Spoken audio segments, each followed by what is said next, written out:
பிரம்மதேவருடைய மகனான முனிவர் காசியப்பருக்கும் மாயை அப்படிங்கிற அசுர பெண்ணுக்கும் மூத்த மகனா பிறந்தவர் தான் சூரபத்மன். இவருடைய தம்பிகள் பாத்தீங்கன்னா தாரகன் அப்புறம் சிங்கமுகன்.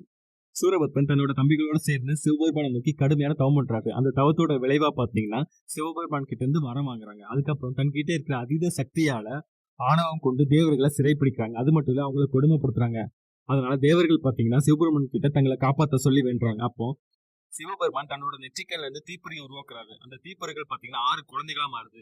அந்த 6 குழந்தைகளையும் பாத்தீங்கன்னா கார்த்திகை பெண்கள் வளர்க்குறாங்க. அப்புறம் பார்வதி தேவி அந்த 6 குழந்தைகளையும் கட்டி அணைக்கும் போது 6 முகமும் 12 கைகள் கொண்ட உருவமா மாறாரு முருகர். அப்புறம் சிவபெருமான் முருகர் கிட்ட முருக அவதாரத்தோட நோக்கத்தை சொல்றாரு. அது மட்டும் இல்ல தன்னோட படைகளையும் படைக்கு தளபதியா வீரபாகையும் முருகர் கிட்ட கொடுக்குறாரு. பார்வதி தேவி தன்னோட சக்தியால உருவான வேலை முருகன் கிட்ட கொடுக்குறாங்க.